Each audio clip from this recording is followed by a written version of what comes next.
जय श्री राधे, जय श्री कृष्ण। दोस्तों, मैं राघव शास्त्री वैरागी स्वागत करता हूं आपका एक और छोटी सी कहानी के साथ में। तो दोस्तों, इस कहानी में बहुत बड़ी आपको सीख मिलेगी। एक ऐसी माँ की कहानी जिस माँ ने अनेक दुख उठाए, वो कहानी हम आपको सुनाते हैं। आप भी इस कहानी को सुन करके बहुत कुछ आप इस कहानी से सीखेंगे।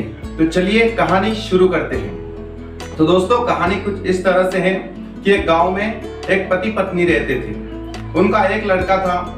धीरे धीरे उसको जैसे तैसे पैसे जुटा करके वो माता पिता उस लड़के को पढ़ाते हैं। जैसे उसकी पढ़ाई पूरी हुई तो उस लड़के ने कहा कि अपने माता और पिता से कहा कि माँ, मैं विदेश में जाकर के नौकरी करना चाहता हूँ। उसके पिता ने ये सुना तो कहा कि ठीक है बेटा, अगर तुम विदेश जाकर के कमाना चाहते हो तो अच्छी बात है। तो उसके पिता ने जैसे तैसे पैसे इकट्ठे किए, कुछ उधार लिए, ऐसा कर करके उसको विदेश भेजा।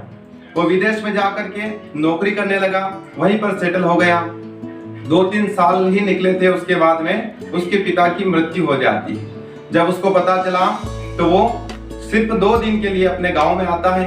गांव में आकर के पिता का क्रियाक्रम करके पुनः चला जाता है। विदेश में जाकर के पुनः व्यापार करने लग जाता है, पुनः अपनी नौकरी करने लग जाता है। यहाँ पर घर पर इसकी माँ, जो कि पहले उसके पिता के साथ में रहती थी, अब माँ अकेली हो गई। धीरे धीरे माँ बूढ़ी होने लगी। बहुत वर्ष निकल गए, फिर भी उनका लड़का लौट करके गांव में नहीं आया। माँ कभी कभार आस पड़ोसियों को कह करके उसको फोन लगवाती और फोन पर बात करती है। तो माँ कहती है कि बेटा तू अब मेरे पास में आ जा। ऐसे करते करते बहुत समय निकल गया, माँ बूढ़ी हो गई। एक दिन फाइनली उनका जो बेटा था वो लौट करके अपने गाँव में आता है। जब माँ को पता चला कि मेरा बेटा आ जा रहा है तो माँ बड़ी खुश हुई, बड़ी प्रसन्न हुई कि सालों बाद मैं अपने बेटे को देखूंगी।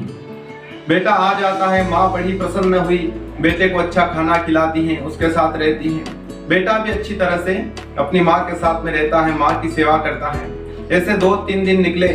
उसके बाद में बेटे ने कहा कि माँ, अब हम विदेश चलेंगे, तू यहाँ अकेली रह करके क्या करेगी? अब तो तेरा सहारा कोई नहीं है, तू भी चल हमारे साथ में रहना, और तुम्हारी बहू और तुम्हारा एक बच्चा भी है, तो उसको भी तुम देख लेना। मैंने वहीं पर शादी कर ली। माँ ने कहा ठीक है, इच्छा तो मेरी भी बहुत हो रही है, परंतु मैं इस गांव को और अपनी जमीन जायदाद को छोड़ना नहीं चाहती। बेटे ने जैसे तैसे अपनी माँ को समझाया और कहा कि यहाँ का जो कुछ है वो किस काम का, ये सब बेच देते हैं और मेरे साथ तू विदेश चल। माँ ने कहा ठीक है बेटा, इतना कह रहा है। तो माँ तैयार हो जाती है। जो कुछ हवेली थी उनकी छोटी सी, वो और उनकी जगह थी, वो सारा कुछ बेच करके बेटा अपनी माँ को साथ लेकर के एयरपोर्ट पर चला जाता है। एयरपोर्ट पर जा करके माँ से कहता है कि माँ तुम यहाँ पर बैठो, थोड़ी देर में मैं आता हूँ। इस तरह कह करके वो बेटा चला जाता है। धीरे धीरे कुछ समय निकला, घंटे 2 घंटे बीत गए, बेटा लौट करके नहीं आया। धीरे धीरे 6 घंटे निकल गए। अब तो माँ को चिंता होने लगी, माँ रोने लगी कि क्या हुआ, मेरा बेटा कब का गया है, अब तक नहीं आया है, कोई अनहोनी तो नहीं हो गई।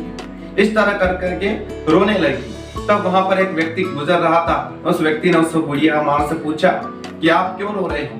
तब उसने बताया कि मेरा बेटा मुझे कह करके गया कि मैं थोड़ी देर में आ रहा हूँ, परंतु अभी 5 से 6 घंटे हो गए, अभी तक मेरा बेटा लौट करके नहीं आया। क्या हुआ? मुझे ये सोच सोच करके मैं दुखी हो रही हूँ, रो रही हूँ। तो उस व्यक्ति ने कहा कि ठीक है, चिंता मत करो, मैं चेक करता हूँ। वो व्यक्ति जाता है और जा करके चेक करता है। वहां पर पूछता है, उनके बेटे का नाम बताता है। तो पता चलता है कि उसका जो बेटा है वो 6 घंटे पहले ही अमेरिका चला गया है। लौट करके उस बूढ़ी माँ से कहता है कि आपका बेटा तो 6 घंटे पहले ही अमेरिका चला गया है। माँ ने यह सुना तो माँ और जोर से रोने लगी। मन में सोचने लगी कि मेरा बेटा ऐसा थोड़ी कर सकता है, मेरा खून है, मुझे छोड़ करके थोड़ी जा सकता है। फिर माँ के मन में विचार आया कि शायद कोई मजबूरी रही होगी, इसलिए मेरे बेटे ने ये सारी जमीन जायदाद बेच करके फिर वो अमेरिका चला गया है। इस तरह माँ सोचती हुई धीरे धीरे अपने घर जाती है। घर पर पहुंच करके जो मकान मालिक था, जिसने उसका मकान खरीदा, उससे हाथ पैर जोड़ करके वो माँ उसके वहां झाड़ू पोछे का काम करने लग जाती है और इंतजार करने लग जाती है कि शायद मेरा बेटा लौट करके एक दिन वापस जरूर आएगा मुझे लेने, मेरे पास में रहने। ऐसा इंतजार माँ करती रही। बहुत समय निकल गया। परंतु बेटा लौट करके नहीं आया। वो माँ इंतजार करती करती ही मर जाती है। तो दोस्तों ये छोटी सी कहानी है, पर छोटी सी कहानी हमें यही शिक्षा देती है कि कभी भी अपने माँ बाप के साथ ऐसा मत करना। इस लड़के ने पैसों के खातिर अपनी माँ को भी, इसने अपनी माँ के साथ भी धोखा कर दिया केवल पैसों के कारण। सारा जमीन जायदाद बेच करके विदेश में चला गया, अपनी माँ को ठोकरे खाने के लिए छोड़ करके चला गया। याद रखिए जिंदगी में आप कुछ बड़ा बने ना बने, परंतु एक अच्छा बेटा जरूर बन जाना। तो मिलते हैं ऐसी अगली कहानी के साथ में, तब तक के लिए जय श्री राधे, जय श्री कृष्ण।